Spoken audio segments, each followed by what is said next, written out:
What's up, guys? Welcome back to the Keeping It Real podcast. I'm your host, James. With me are Calvin and Rhys today. This is the first episode of 2023. I hope you all had a wonderful Christmas and New Year. How was your guys' time off? Did you enjoy it? It was fine. It was There was fine. a lot of- Yeah. There was a lot of children. Not special anymore, is it? Just a couple of days off work. Just to remind you all, we are on Twitter at Keeping It Real UK. Give us a follow from there. You can find links to all of our streaming platforms and social media. We're on Spotify, Apple Podcasts, Instagram, and TikTok. Whichever app you use to listen to your podcast, make sure to follow us, like us, or give us a 5-star rating. It really helps us out. We're also on YouTube, and we'd love to have you all as subscribers so you never miss another video. So today I want to start off. Award season is upon us. The big shows have started. The first one being the Golden Globes, which, in terms of all the other ceremonies, it's not really indicative of what's going to be nominated and what's going to win, because it's a completely different voting body.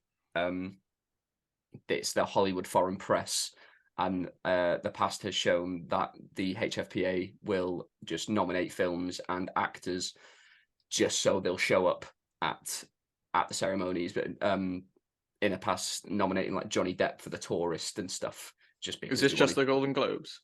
This is the Golden Globes, yeah. Because it's just the press voting in that.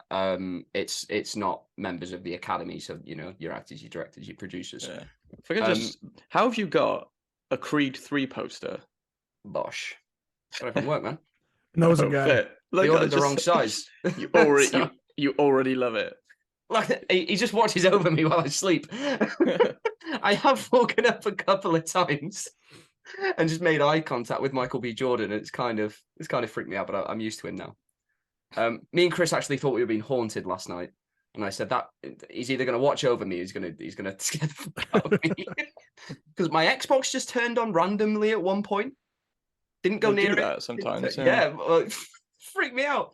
And then my Alexa, the volume just went down to 3. Oh, my Google scared the shit out of me. My Google things always say things, and sometimes I'll like come in the house and I've been out, and the radio was just on the Google thing. Yeah, that's it. It Really Alexa, throws it. like my Alexa's It's underneath music. My Alexa's underneath my TV, right? Yeah, mine's probably isn't the best. Yeah. But does she like respond to like random? Like, people say something. I think that's what mine's sounds doing. Vaguely like Alexa, and she'll be like, "Yes." I'm like, Yeah. "No, go away." I'm listening. Yeah, it's literally like, "Oh, okay, I'll play BBC One Wales." No. She whispered at I'm me. I'm watching Transformers or something. So. Well, it was 3:30 in the morning. We were up quite late last night. And the volume went down to 3, and then Chris was like, "Oh, it's the witching hour." Sometimes it updates. Like it updates and does that thing where like the blue ring goes round, and I was like, "What's going on?" Yeah, what are you listening to? Like, who's talking to you? Sick of you having loud music. I'll just turn that down a bit. I know it's the witching hour, but I'm tired. Right, so yeah, we're gonna go through the Golden Globe winners. This year was actually pretty good for the nominees. There weren't any sort of big outliers where I'm like, why is that nominated? They seem to be along the lines of what everyone is predicting. We'll start off with, I don't know why Google just puts them in a weird order, but I'm going to go in the order that there are on Google. Best actor, Austin Butler won for Elvis. Did either of you watch Elvis? No, I really want to see it, but I haven't seen it yet. I hated that movie. I really thought it was terrible. I thought there were signs of a great performance in there from him, but the movie doesn't allow him to just act because it is so quick, and it's trying to span his entire life, and it was, music biopics usually fall into. Does anyone have a pick so far who you'd like to see take home the big award? I haven't seen. I don't think any of us have seen The Whale because obviously it's not out here. Early Feb, we're getting that. I'm guessing from the someone like Colin Farrell sticks out to me. Oh right, he won last night, right? He won. Right. So the Golden Globes splits it up into drama and comedy or musical. Yeah. So Austin Butler won drama, and Colin Farrell won comedy. Yeah, I'd much rather see Colin Farrell. I think that's a much more well-rounded memorable performance. But again, that is just like stuff like music biopics just don't really do anything for me. 'Cause a lot of the time it comes. I feel like across as unless you're really impersonation. into the person they're about, then I feel like you're only gonna be sort of like vaguely interested in it. Yeah, like I again, didn't I watch thought it was Bohemian good. I Rhapsody. thought I it was the didn't watch movie Bohemian Rhapsody. itself that didn't. I don't like Queen. I was like, I'm not gonna watch this. No, the I'm film And it's was a very good terrible either. movie. No, but Rocket Man. Rocket Man's great, Brilliant. and I love that Taron Egerton got nothing. Yeah, not even a mention. There's other music biopics that I like. Like I think Walk the Line is really, really good, and I didn't really care about Johnny Cash. Have you seen? Oh, what's it called? It's called Has anyone seen the Joy Division film with Sam? I forgot no. his name. What is it called? Transformers? Because they got the song Transmission. I'm gonna have to look what it's called. I think it's Transmission, but that's really good, and it's shot in like that sort of grainy black and white, like their old music videos were. Right. No, I haven't seen that. There's really no word on Paul Mescal for After Sun, who. Oh yeah. Which is one of my favorite performances of last year because it was I so think that'll be like internalized and a very British. He'll get nominated at the BAFTAs. he'll get a BAFTA, yeah. But yeah, it's called Control. Sorry, it wasn't. All right, but it's who's the actor in it? You know him, but I think it's one of his early performances. Sam Riley, Oh right, yeah. He's the bird in the Sleeping Beauty modern thing. I can't remember. Yeah, Maleficent. Yeah. Right, yeah. So it's gone from Best Actor to then the Best Pictures. The Fabelmans won Best Drama, which is the next movie coming out that I am like shit my pants excited for. It's very that is just gonna every award ceremony. I think, especially the Oscars, is gonna win regardless of how good the film could be.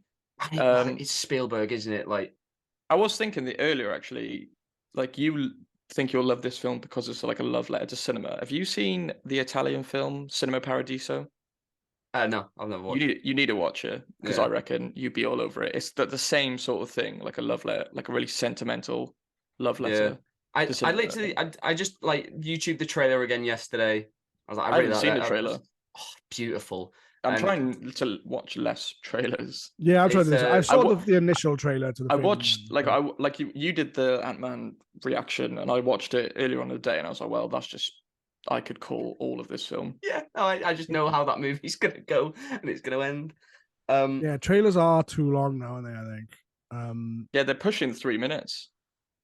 I saw what was the one I watched the other day. I watched one the other day, and the first trailer for it is really that knock on the cabin door, whatever it is. I've not watched the new trailer because I didn't want to know anymore. Really good. It kind of sets up the premise, but then the fucking next trailer is just showing so much. I'm like, that's too much of the film. I've seen a bit of controversy for that knock of the cabin because of the poster, because I didn't know that it's actually quite like a popular book. And was it? And and they haven't said it anywhere that based on the book. So I've seen them getting a little flack for not putting it on the poster or anything like that. Bastard. But yeah, the Fabelmans, that comes out in 2 weeks here. We'll be sure to have a review of that out. I'm so excited. And then Banshees of Inisherin won the comedy Best Picture. Again, I wouldn't describe that film as a comedy, but they also nominated The Martian. It's wild today where they. Yeah. I guess it's kind of a dark comedy, but just because a movie's funny doesn't make it a comedy. I get, you know what I mean? Yeah, I think it fits into that drama. Maybe it's because they wanted to award them to both of them, so they were like, I've always found comedy. the Golden Globes category is just a bit like this. There's maybe too many.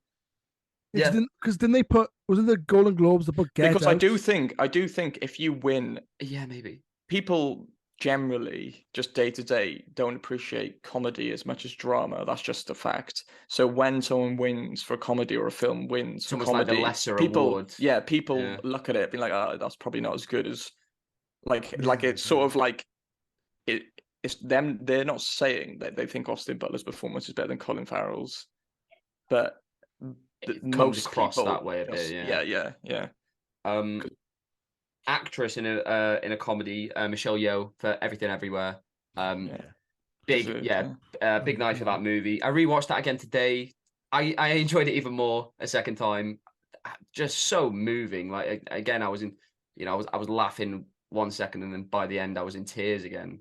And Rakakuni, the whole thing is just hilarious. The guy fighting with the trophy up his butt. I was laughing so much I couldn't see the dog.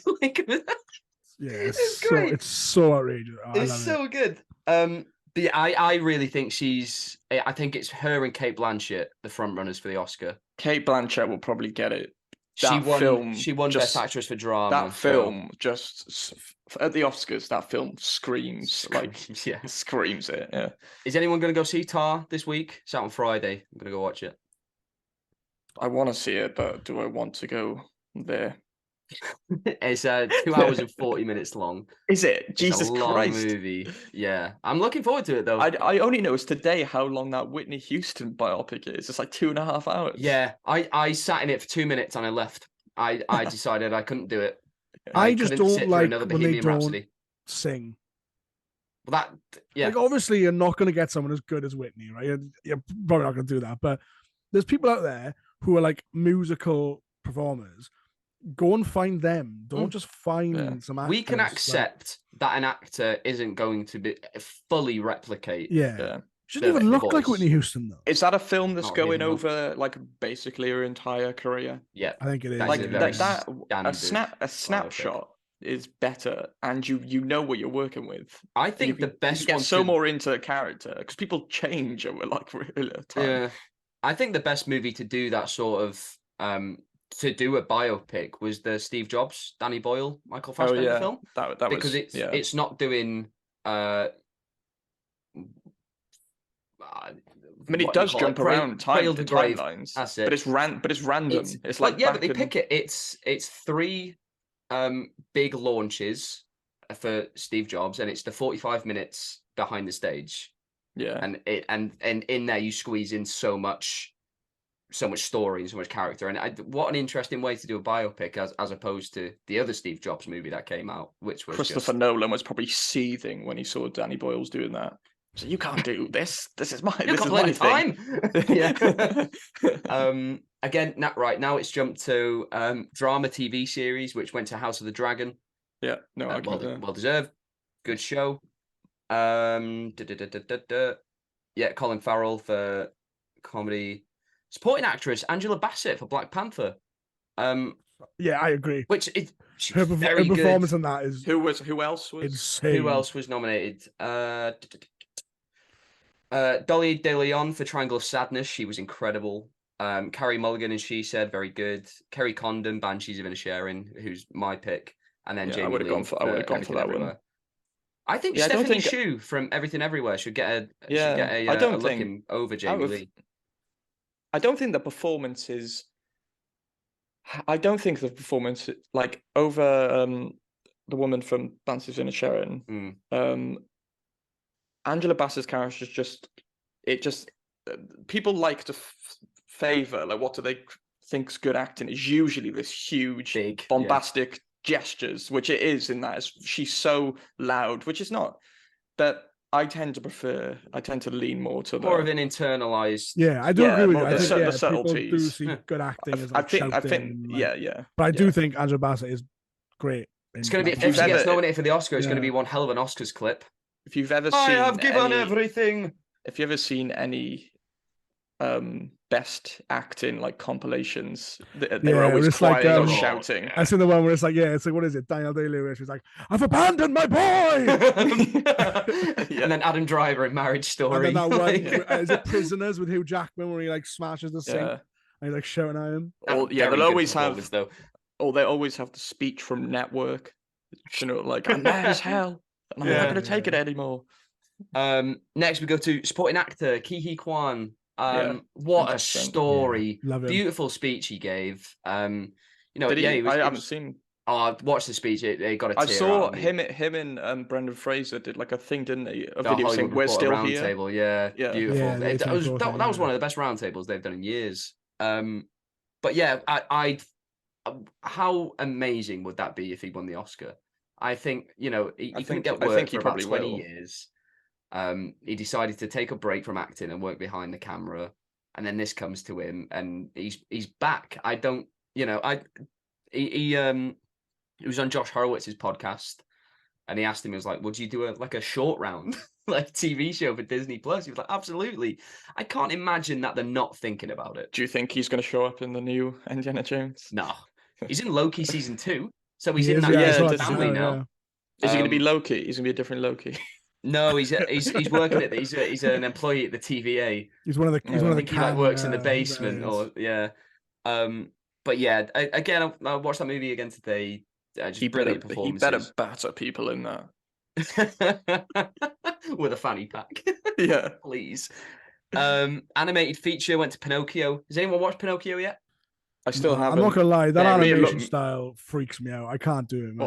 I love stop motion. Not necessarily stop motion. I get what you mean, yeah. Like, because obviously it's Guillermo del Toro and he's brilliant at what he does. But I was looking at it and I was like, it's too spooky for me. It's a beautiful. It's like film, I can't watch really. Fantastic Mr. Fox because that kind of stop motion freaks me out. The man whose type of favorite film is like a Shudder style. Yeah. That freaks me out. I can't watch stop motion. Yeah. How is he alive? He's made out of wood. A clay puppet's too much for me. Best director went to Spielberg. This was a pretty good category, other than Baz Luhrmann for Elvis, which I just don't see it. But the Daniels, Martin McDonagh, and James Cameron. But Steven Spielberg, we pushed through. But you know, it's a biographical movie about himself. It's annoying for like the Daniels, who are like basically still up and coming, and then you're nominated the same year that Spielberg actually puts out a good film. Hey, I Spielberg, like The Post is good. Bridge of Spies is good. Yeah, but I hope the Fabelmans is a step above, though. Yeah. He Um, started to become like, each year he would release like 2 films every time he did, and there'd be like a big CGI mess, and then it would be like a really like grey slate. This is serious. That's it. Yeah, it was like BFG and Bridge of Spies, and then The Post and Ready Player One. Yeah. I'm much more a fan of his. And then Lincoln before that. The dramas. Yeah, I think Lincoln and Warhorse were around the same time. I think though. Yeah. Both more of the dramatic ones. Screenplay: Banshees of Inisherin. Fair enough. Very good. Everything Everywhere though, I think, because of how original and inventive that movie is. I'd really like to see that win. Zendaya for Euphoria, Quinta Brunson for Abbott Elementary for Comedy Show. Anyone watch The Bear? No, I really want to. No. Great show. I do like Abbott Elementary. That's the new Office. That's a fantastic show. You put me off it at The Bear a little bit. Why? With the constant posting of him in his vest. It's just a funny picture. But yeah, that's a great show, in my top 5 from last year, and he's amazing. So I think he's gonna rack up a lot of awards. White Lotus, which you still need to watch. Oh, did you watch season 2? Rhys? Yeah, I smashed them both out over Christmas. What a show! What a show! What a show! Did you prefer season 1 or 2? Oh, I don't. What is it? Is it like a thriller? Yeah, it's an anthology. Yeah, it's an anthology. Find out at the beginning of each season a guest at a hotel has died. Oh, it's an anthology. I mean, so is it an anthology in terms of every episode's different? No. Every series. Seasons. Okay. So they're always set at like a White Lotus, but they're in different locations around the world. Oh, the White Lotus is a hotel, is it? Yeah, it's the name of the hotel. Yeah. Yeah, so they were in Hawaii and then they were in Sicily. And it's the same people. Or they're playing different people. No, different characters. Only Jennifer Coolidge is the recurring character. But she's the same character. Yeah, she's the same character. And she's won awards for both seasons. She's incredible. She's so good. Yeah. I think bar one performance I spoke to Paul about, I think everyone is great in it as well. Both seasons. Who is it? Sydney Sweeney in the first one. She's fucking awful. I'm sorry. I think she serves exactly what that character is, though. Yeah, but I hate that kind of character. It's like that, like lifeless, Euphoria, bitchy teenage character that they've made now. Perfect for Sydney Sweeney. Like, where it's like, oh, I'm just a dick for no real reason, and it's just like we all know people like that. Yeah, but it's the Euphoria-cation. I'm gonna. Yeah, I get what you mean. Teenagers in films, I hate it. Yeah, for most of season 2, though, I was like, "Oh, this isn't taking season 1." Season 1 was the And then the last couple of episodes just go off. Season 2 went wild. How many episodes is the season in that? Not many. Like I think there's 6 in the first season and 8 in the 7 or 8 in the second. Yeah, brilliant. No, that it's HBO. They very rarely miss. Speaking of HBO, The Last of Us starts this week. I can't wait. Yeah, that's everyone's just saying it's perfect. Like it's everything. I really wanted, like, because I only ever played half of the first game, so. I think when I read, you've only got to play the first game to understand. No, I don't like. Not that I wouldn't understand it. I just like to experience it all if I can. Oh, right, I see what you mean. Yeah, I mean, I cried playing the game. Yeah, I would have liked to have gone like publication order, like games show, Yeah. But to fully try and bash it out quick this week. You got some time off. There's absolutely no chance that I'm going to bash it out. I've played like 15 hours of God of War Ragnarok and it's been out for like a month. Nowhere close to finishing. That was it for the Golden Globe winners, though. I don't think any like real big surprises. No, that didn't seem. Again, I think I don't know if there'll be any big surprises this season. It seems like everything is falling into place. I'm like, the one I really hope, well, the two I hope really win are Michelle Yeoh and Ki Kwan. I think that just. And I'd like Brendan Fraser to get it as well, even though I haven't seen the film. That would be it's just Brendan Fraser though, and he just kind of wanted to win, didn't he? Yeah, yeah, in all aspects. Which there's a good chance of him winning. I don't know how he's such a nice guy, because the way in like the late 90s, early 2000s, he was like the guy, and he looked like he was made by angels, and he so could have easily just become an absolute scumbag, but he just always seemed to be like so nice, and like. I don't know. I really appreciate that humility in an actor where he's still passionate about like George of the Jungle, of all things. And he's great film, that's right. Yes. No, yeah, I know, but like any like other actor would like you can see the actors would turn their noses up at like some of their like more wacky performances, or just be like, oh, that was just a paycheck, but he genuinely, especially now he's doing something more dramatic, to look back on the I mean, you see how much it means to him as well. It's like whenever anyone compliments him, he just starts crying, and it's like you can tell how genuine it is. It just means a lot to him that people are still like, yeah, we love you, man. And it's nice to like see it. That would be very nice if he won. Speaking of, we brought up Angela Bassett. Did anybody see this whole TikTok debacle? No. So there was a trend on TikTok where teens they were filming their parents and they'll say their favorite celebrity died dead at 42. Angela Bassett's son thought this would be funny to do to her with one of her co-stars, I imagine close friends, Michael B. Jordan. Didn't go down well, obviously, because Angela Bassett, within the last couple of years, did lose a co-star and a very close friend in Chadwick Boseman. An apology was posted by her kid. People were going after him on Twitter. He's a child. Don't do that. He made a mistake. He really. How old is he? I think he's early teens. Old enough to know better. Yeah, but people were saying like he's filming this apology and Angela Bassett's behind the camera. He looked like he just got an ass whooping. What are like Dora Milaje spears? Speaking of Angela Bassett, has anyone seen that video? She's doing an interview and she starts talking about Shakespeare, and she just like bangs out. I think it's Lady Macbeth. Just does the monologue. Just sat down on this chair, and she's like, just amazing. Comes out of nowhere. It's totally like impromptu, and she just what can't she do? She's so good. She's like the most beautiful woman in the world. Like, did you see her at the Golden Globes? My God, she's built. It's incredible. She should have been on our most ripped dudes of 2022 list because phenomenal. So we should have done a most ripped women of 2022. Angela Bassett won. Angela Bassett all time. That's incredible. But yeah, I like if you're one of those people going after a teenager on Twitter. Stop. Not good. Not good look. Are they people who don't have like an actual photo? Yeah. The photo is like either Taylor Swift or a different Marvel character. Yeah, like an American flag. Did you hear about that guy, that kid, like Marvel geek or something? So he was a kid on TikTok again. He was like he's only young, but he like knows his shit when it comes to like comics and all that kind of stuff.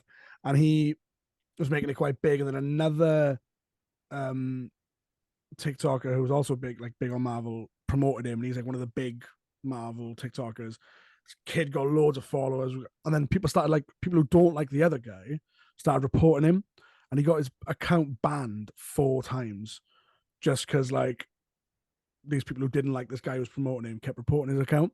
And he was like 11.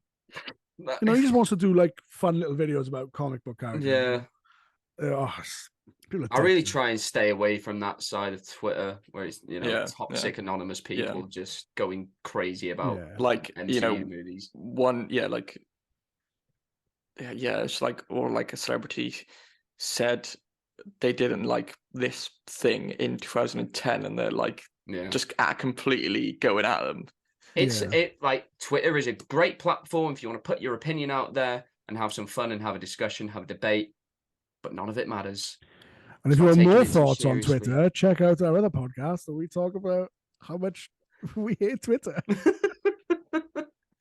I want to start with this topic that will lead us into the main topic. Avatar, the box office, insane. It's like already 1.7 billion. 1.7 billion. It will cross 2 billion in the next 2 weeks. Right, so it's going to be Spider-Man, is it? I think that's what Spider-Man's at 1.9, I believe. So definitely beating that. What, and Infinity War, would it? Just maybe. That's like so really low. Endgame's 2 billion. Second one. And I think Infinity War is just over 2 billion. Like I would say like 2 billion and 48. Honestly, I would not be surprised. Just under 2.1. And the first Avatar didn't make all that 2.7 or 8 billion, whatever it is. 2.9. Yeah, it didn't make that. No, initial it span. got re-released 3 times. Yeah. But Titanic's at 2.1. Well, nearly 2.2. So that's getting released again. Yeah. I'm gonna go. Can't wait. They put it in 40x. I watched Avatar in 40x. What a fucking mistake. Jesus Christ. Being thrown around for 3 hours is not my idea of a good time. But yeah, people for years were saying this movie's going to bomb. People don't care about Avatar, and I think this has really disproven that theory. People do give a shit, and they want to go to the cinema and see big escapist films. Also helps that it's a great movie. It helps, like I've said before, like the wait for this one was a long time, but what Marvel is missing, especially now, is that wait just means so much more to people absolutely. People don't know what they want until they get it, and people say they want more of everything. So Marvel, for example, is like, and Disney with Star Wars now is like, oh, you want more, have more. But sometimes people don't know what they actually want. Keep us waiting. The gap between the Star Wars prequels and The Force Awakens, like look how much The Force Awakens made over like 2 billion. Yeah, it was 10 years. Like, and now if they release a Star Wars film tomorrow, I don't think it would hit 1 billion. Well, what did Rise of Skywalker do? I mean, obviously, if it released tomorrow, it wouldn't have any marketing either. So that well, yeah, Rise of Skywalker just slightly over 1 billion. Yeah, so that's the Star Wars. Yeah, they were just getting lower and lower. Because again, you saturate the market with one IP, people will get bored. And that is what we're seeing with the Marvel movies. What we saw with Star Wars, like Solo, barely made any fucking money. So I think we're getting these. I think we've got the promise now of we're getting these Avatar movies every 2 years. Yeah, and I think with Avatar and obviously also Top Gun being the other big blockbuster of this year, I think the reason they also did so well is they did something which a lot of mainstream films get wrong, and that's like going with tropes, but perfecting classic tropes, like getting them so polished into the point that you can't argue against them. Like if it's a trope, when then it becomes a cliche, like you're gonna start having problems with it. But they just always, those two films especially, just pinpoint all the right spots, and also try not to do too much with it, so it doesn't become convoluted. It just has like a general through line, which is perfect for something that's meant to appeal to everyone. Yeah, and I feel like that. I feel that's where Marvel's. Like, I feel like that's what Marvel's losing it now, and they are becoming cliche and generic. Because there's nothing wrong with tropes; they exist for a reason. But yeah, we say that all the time, don't we? You need to be a good enough writer to completely perfect them so they work for everyone. Otherwise, you're just throwing them in there, being, oh, people like this, don't they? And I think there's a difference between using tropes that, you know, that time tested.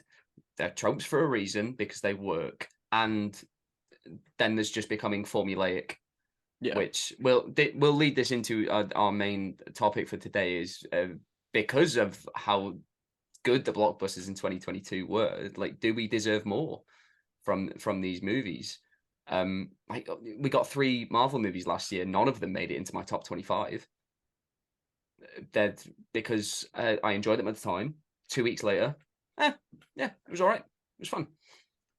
You know, that, like, Black Panther is out in a couple of weeks on Disney Plus. I'm not aching to see it again. And it feels like back in the day, like the 80s and whatever, and the 70s, you had auteur filmmakers, people with such a distinct style, making blockbusters, whereas the very modern thing is auteurs tend to make these small indie things, or if they're big enough, they get to like do their little projects, and they usually win a lot of awards, but they won't make a lot of money. But now we have, I don't know, James Cameron, for example, who he is going about it with this auteur sensibility. And then you got like Denis Villeneuve with the Dune films, like those are like hugely expensive. Matt Reeves, like I feel like we're getting more of that's the people are trying to get that back, like that feeling of like a director, the art of the blockbuster. Yeah. Instead of it just being, we have our art, we have our like award-worthy films over here, and we have our like popcorn stuff over here. Those two things together are what made like especially Hollywood cinema great in the first place. Martin Scorsese a few years ago put it really well. It was in an interview, and the interviewer asked, like, what would you say the difference between, you got movies and you got films? And he went, well, when I was coming up, movies were films. Yeah, there was that artistic vision behind them, and I think it is the birth of the MCU, and we're getting 2, 3 a year, that they're just being put through a machine. Instead, they're not. We know now a lot of these movies, half of them are made in previs. All the action scenes are already laid out before even a director steps onto the project. So I think that is the problem, and I thought, especially after Endgame, they should have taken a step back, taken a couple of years away, had a break, and come back and reevaluated what people want. Let these other movies come out and look at the market and be like, what's working? But we're just getting these formulaic, like Doctor Strange, Thor, and Black Panther, pretty much, plot by plot, they're pretty much similar movies. And they just feel very samey, and no one's remembering them really at the end of the year now.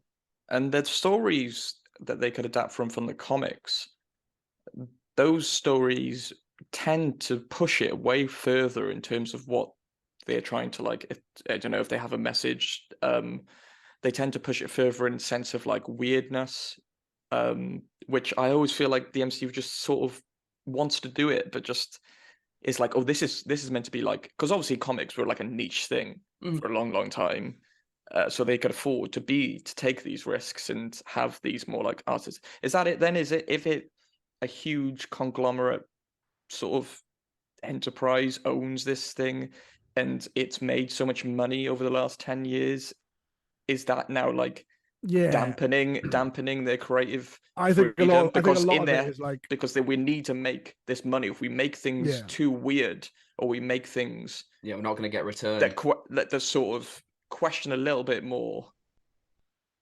Yeah, that's what I think it like is. I think it's that people pressure a little bit more. Yeah, I think it's that pressure to make money is outweighing the need or the want to do something original, or because like you said, Marvel has so many things they could do. Like, they started touching on stuff like the House of M with Scarlet Witch, and even with the the Kang Dynasty now and Secret Wars. There's so much they could do, but I feel like they are too worried to go and explore those like stranger, lesser known, bit more niche things. But I think a lot of that, and is because of the fandom. Yeah. Because Marvel fans, especially, as soon as something that they find that they don't like in the slightest comes out, it's like review bombing. It's like you look at something like Ms. Marvel or even She-Hulk. Like as soon as that came out, they were like, a woman, and it was just like straight away. It was like review bomb before it even started. Yeah. Same thing happened with Captain Marvel. Yeah, and that's why I don't think people necessarily deserve blockbusters. I definitely people think expect too much. They want too much, and if they don't get it, they fucking throw their toys out the pram. So until we start growing up a bit and being nicer, we shouldn't get any blockbusters. Take them all away. And also, fandoms, some fandoms especially, the way some people talk, the rhetoric is always, we don't like this anymore because they've disrespected the fans. Like, we've seen it recently with like whatever's going on with The Witcher.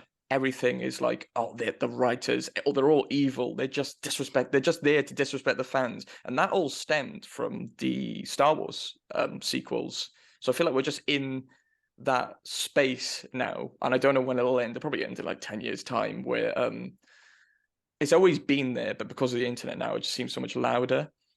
But I just think like, I've never fully understood it, because I'm like, at the end of the day, it's not real. The comics are, it's made up people.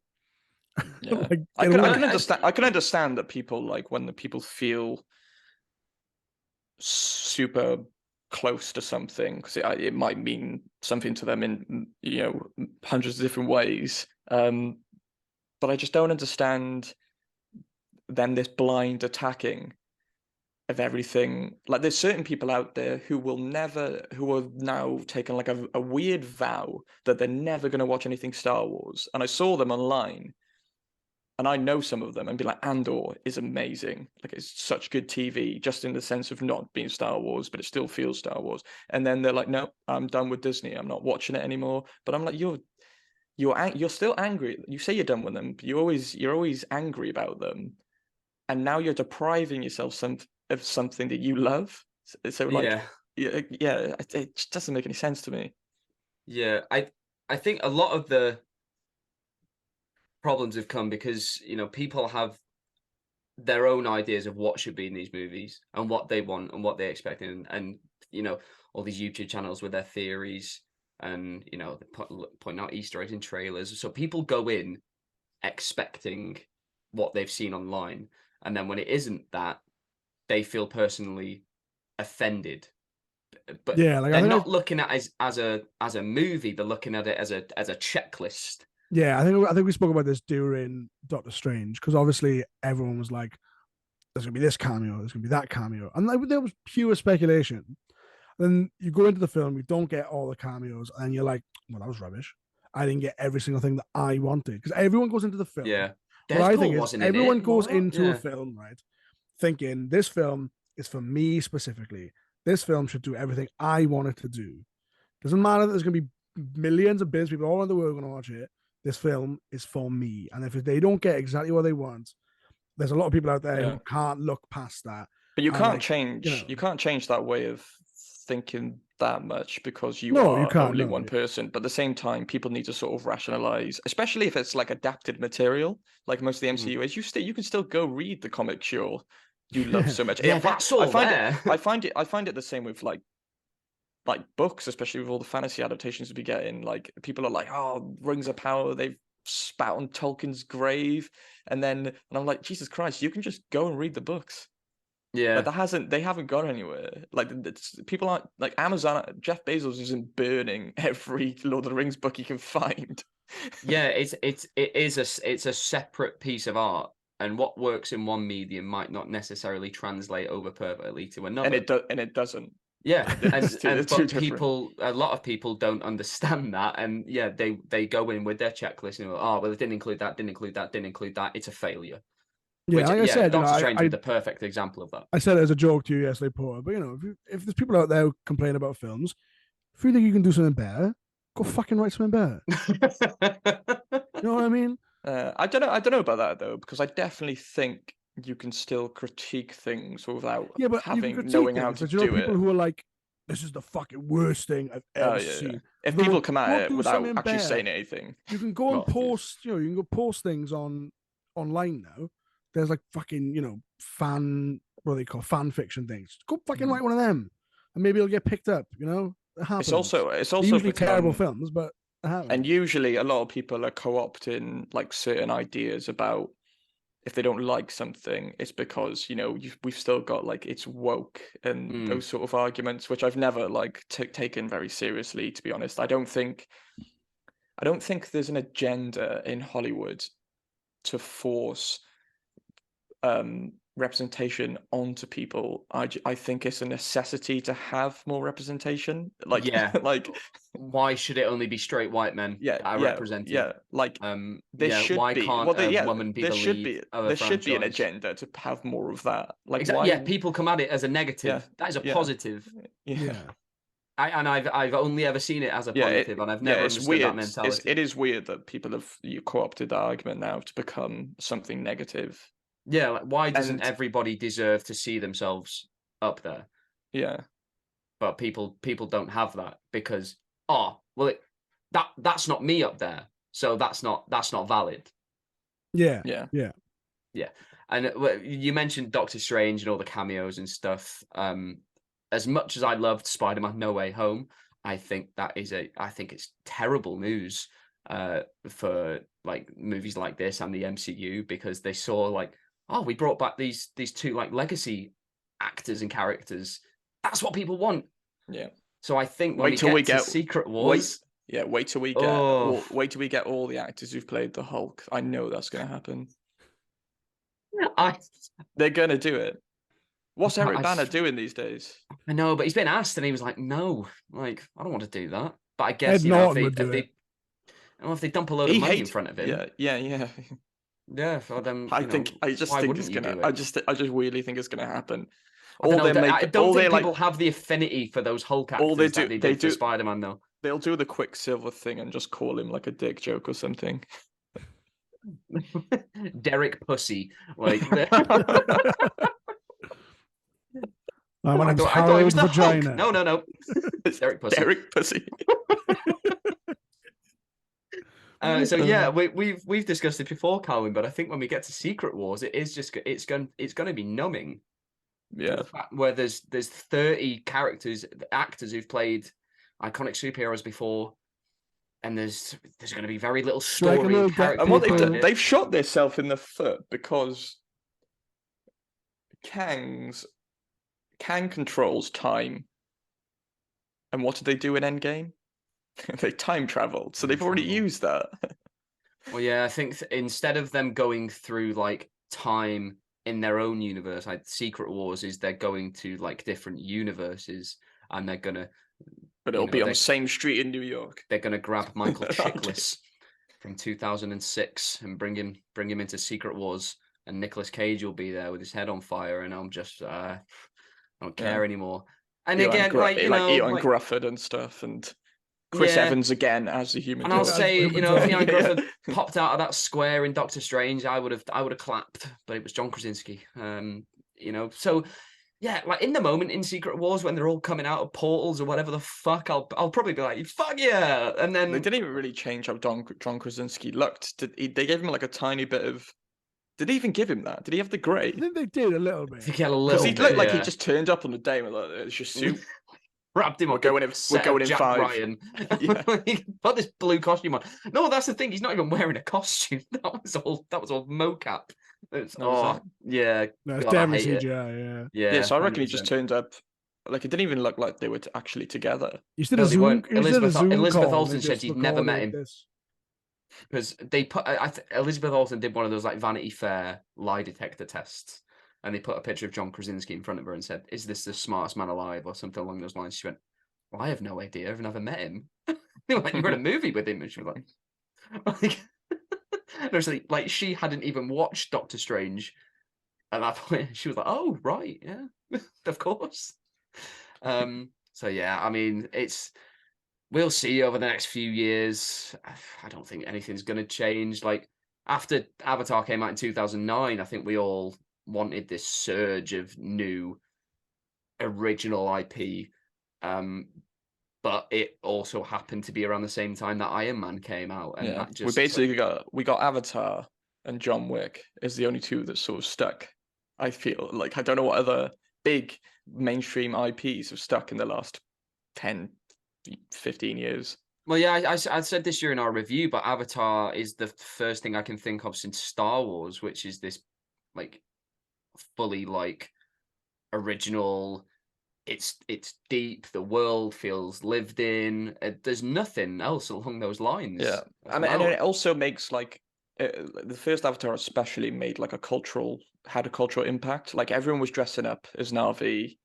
Yeah. You know, every TV show and comedy out there was making skits, jokes, anything Avatar related. That was like a big thing, and there's only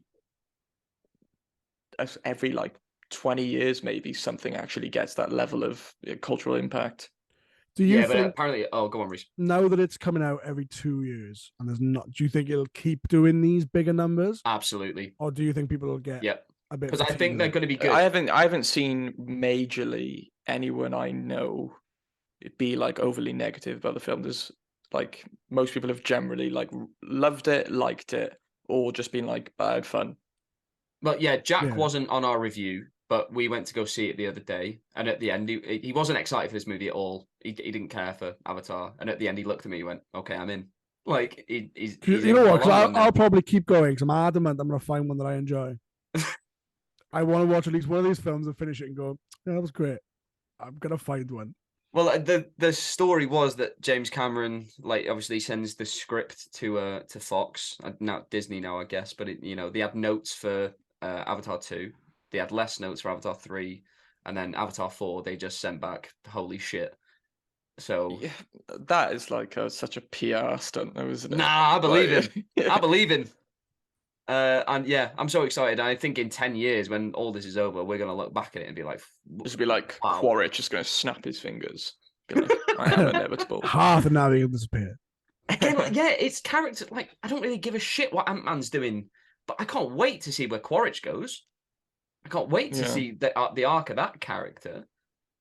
But yeah, it's we're living in a funny time for big movies, but I think last year is very indicative of what people really want to see, because the two like highest earners were Top Gun and Avatar. And at the end of Shang-Chi, when they have the rings, they're like, "Oh, these are something like completely otherworldly." And then I looked it up, and in the comics, like they were given by some sort of like space dragons. And I was I was like, "That's awesome! I want to see that. I want to see." And and I was like, and now in this trailer, like Kang has all the same technology. I'm like, "Oh, I get that they have to tie it all in." I just think like I have a Kang it was Kang all along. Yeah, like my thing is like, do they think people are stupid and wouldn't be able to comprehend that like not everything has to be connected all the time? Like, well, I think that was. Does anyone else think the quantum realm was ugly? Yeah. Well, I think it's the way it's shot. Obviously, if these actors weren't all just stood on a green screen, you know. But you can't actually go to the quantum realm, though, guys. We actually went to fucking Pandora. But they could use a volume, which seems the best way to make digital cinema now, because green screens have become so advanced that it's now looking like, our eyes aren't. It's become so advanced that it just seems they're not trying to portray realism anymore. It's subconsciously we can just pick it out and go. There's only certain filmmakers who can get away with that, like James Gunn being a prime example. His style feels tangible, but it is ridiculous and it is out there, and nothing quite looks real, but at the same time it does. But I feel like you need such a distinct visual style to be able to pull that off, and I don't think like directors like John Watts and Peyton Reed just seems like Marvel's got them on a leash. I can't find any of their directional style. Yeah, it's what Star Wars. To be fair, a similar thing where they'll get a smaller director, who they can just push around really and adapt to their their house style, and you're not there to provide a vision or any insight. You're there to just get the job done. Yeah, that's like Peyton Reed. Yeah, get the guy who did The Breakup to do our. So if you could have any director do a Marvel film about a character, who would you get, and like what character would it be? I would have David Lynch, Doctor Strange. That would be fucking wild. Or like, or Doctor Strange. Alejandro Jodorowsky. Like the surrealist guy, he would be great as Doctor Strange as well. Yeah, I don't even know anymore. I used to think about this all the time, but I just think don't just want purely any of off my favorite directors to Shane do a Marvel Black, movie. Iron Man. I think I'd get Matt Reeves in because I want to see an edgy, dark Gambit film because I fucking love Gambit. Would that work? I don't know. Absolutely, Gambit is like. But Matt Reeves. Yeah, if you can do Batman, you can do Gambit. I mean, they're not the same. They're completely. Yeah, I think Gambit's like this. more of a. Yeah. I think he is in the cartoons. If Jack was here, he'd be so doing this. I don't think he necessarily is in the comics. I can't think of who else. There's definitely filmmakers out there that I'd really like to see, like have complete control over like a Marvel character. Like even like David Lynch and Moon Knight would be what a pairing that would be. Matt Reeves would make a great Daredevil film. Yes. Yeah, he would. Yeah. I want a fucking Ghost Rider movie again. Give me really dark. I think Matt Reeves could do that as well. Matt Reeves could do a good Ghost Rider film. Get Greg Fraser to shoot it. His head would look amazing. I just want some like not as well known characters. Give me like Paladin or something. Give me someone like fucking left field. Henry Cavill is like Sentry, as everyone. What's his name? Well, that's the Thresher or Thrasher, or whatever his name. He's just been fired from being Superman. Get him to play this like Superman-esque character. The problem is with that now he can't go up. No, there's nowhere to go. You've just played the most Superman. I said this the other day, and I said you've just played the most iconic character of all time, other than Jesus. Like, where'd you go from there? I mean, yeah, that is the rumor though. That like for years, people are like, "Oh, get Henry Cavill as Captain Britain." Oh no, don't. And people are saying like, "Oh, they want Ryan Gosling or Alexander Skarsgård for Sentry." I'm like, don't drag those guys into this. They're actually out doing interesting shit. Yeah, he's doing Barbie. Yeah. And fucking Alexander Skarsgård just came out with a Northman. Like, leave them alone. And the rumor is that they want Adam Driver to do Trier film, isn't he? Yeah. The rumor is they want Adam Driver for Mr. Fantastic, which years ago I would have gone, fuck yeah. I mean, he's very long. Too good. He's very long limbs. Long man.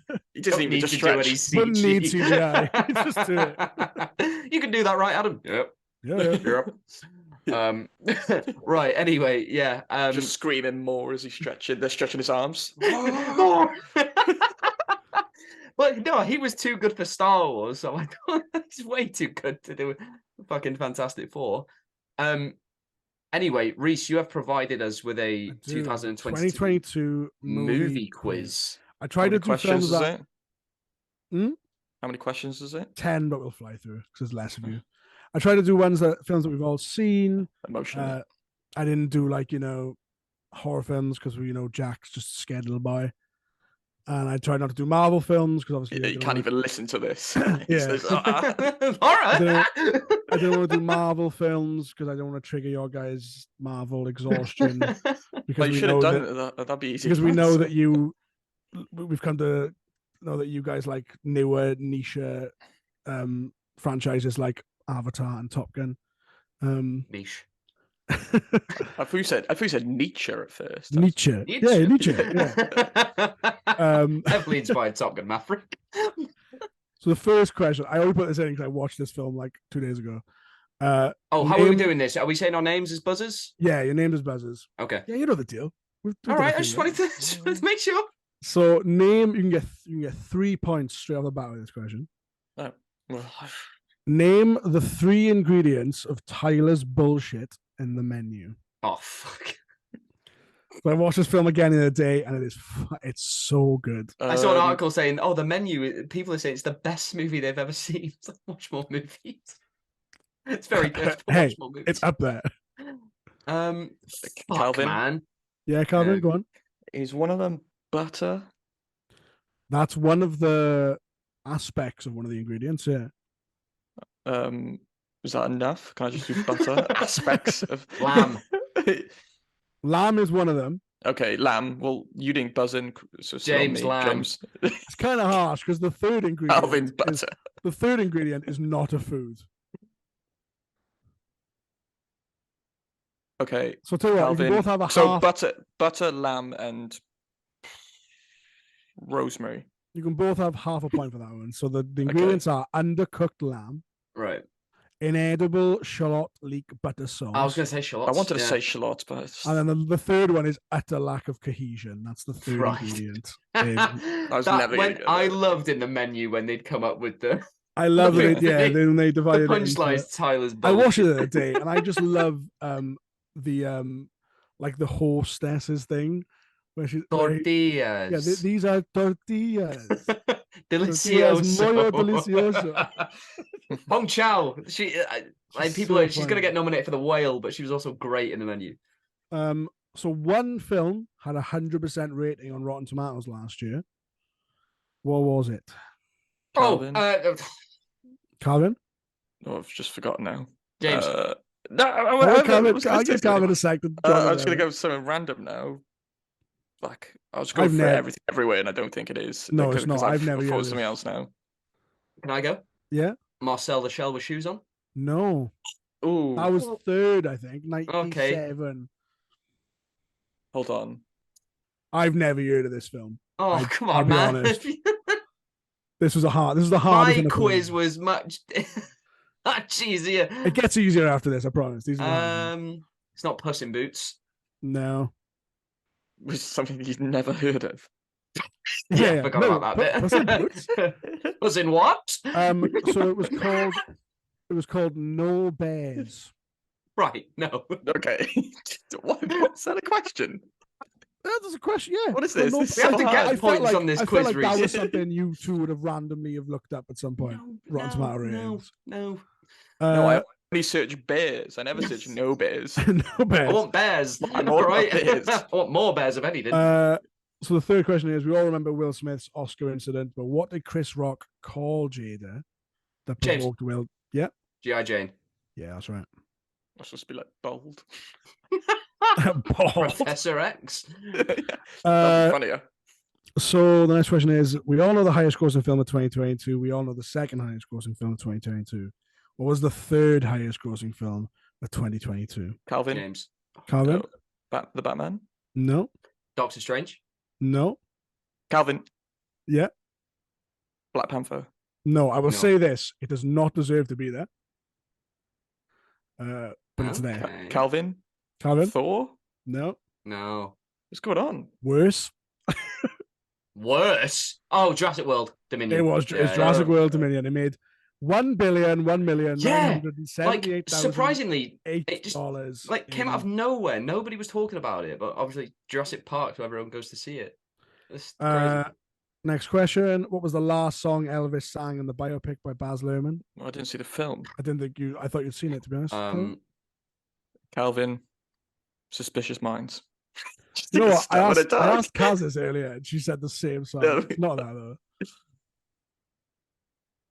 Calvin, Jailhouse Rock. No. I'm just gonna guess. Keep going through his catalog. You'll get it. Can't help falling in love. No. Give you a clue. The song. Calvin, blue suede shoes. No, I'll give you a clue. The song wasn't I don't know. originally his. Sung by someone else first. Well, most of those I've just said were.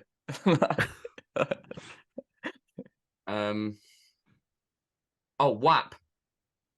Yeah. Yeah. No, it was Unchained Melody. Right. I tried to erase that movie from my mind as soon as I walked out. This is a terrible, really hard quiz. Well, you know, setting the precedent. I haven't even seen that film. I'm gonna do mine after Rhys does it, and you'll see. Well, don't make it too easy. I was much friendlier. You guys are the film. We could save it. We could do it on the next podcast though if we don't have a quiz for that one.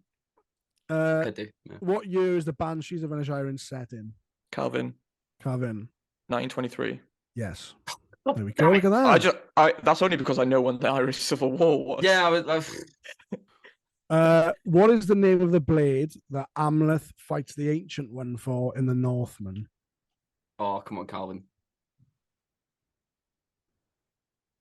Calvin, the Dark Blade. You're so close. Calvin, the Night Blade. The Night Blade, yeah, that's right. Yeah. What Native American tribe does Nauru belong to in Prey? Calvin. The Lakota Sioux? No. Oh, Calvin, fuck. the Navajo. Not the Navajo. No. I was literally talking about this the other day. Oh, Calvin, Comanche. Yeah. Comanche, yeah.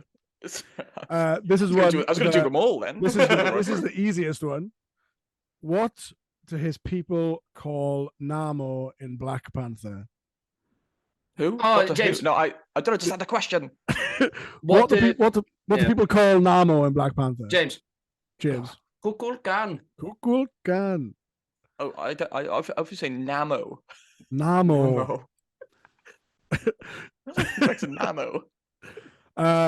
And the last question is: in which city is the majority of the film Amsterdam set? Calvin. Chicago. No. New York. It is New York. Yeah. I didn't see it. Not terrible film. Not Amsterdam. Me and Rhys went to go see that, and the trailers for Babylon came on before it, and he went, "Wait, what the fuck are we watching then?" Yeah, I was like, "Are we not watching this?" No, unfortunately not. We're gonna sit through just two Amsterdam. things with the same name and it with similar place names. Yeah, both Margot Robbie. Yeah, and I was the like, ancient city of Babylon in Amsterdam. Well, they're both place names. No, I get what he means because Yeah, the trailers would Robbie's are always both play of like them. one after the other before other Yeah. movies. It was so funny. Wait, what the fuck are we watching? Yeah, I was like, are we here to see this? Was that the end of the quiz? Yeah, that was it. Yeah. What was the scores? You probably won. I want to keep the score. No. You always keep score. The You always keep point. your own. We're in the back to your own quiz. ones, and you always keep your own score. So we got 5 each. Calvin definitely won. I think I won. Yeah, he won.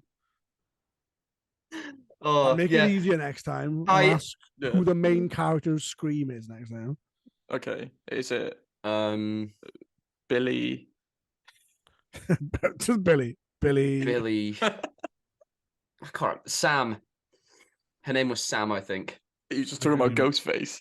I don't know. Ghostface. Scream Man. Monica Geller. Right. Yeah. I also had a quiz, but yeah, we'll save that for next week. Much more family friendly. I actually reckon you'll get the majority of them. That is going to be it for today, though, guys. Thank you so much for joining us. Give us your thoughts on all of the topics we discussed today down below in the comments. Don't forget to like, subscribe, and hit that bell icon if you're watching on YouTube. If you're watching on Spotify, Apple, just rate us, follow us, whatever the fuck. We will see you again next week. But until then, keep it real. Click that bell. Click that bell. Click that bell. Click that bell.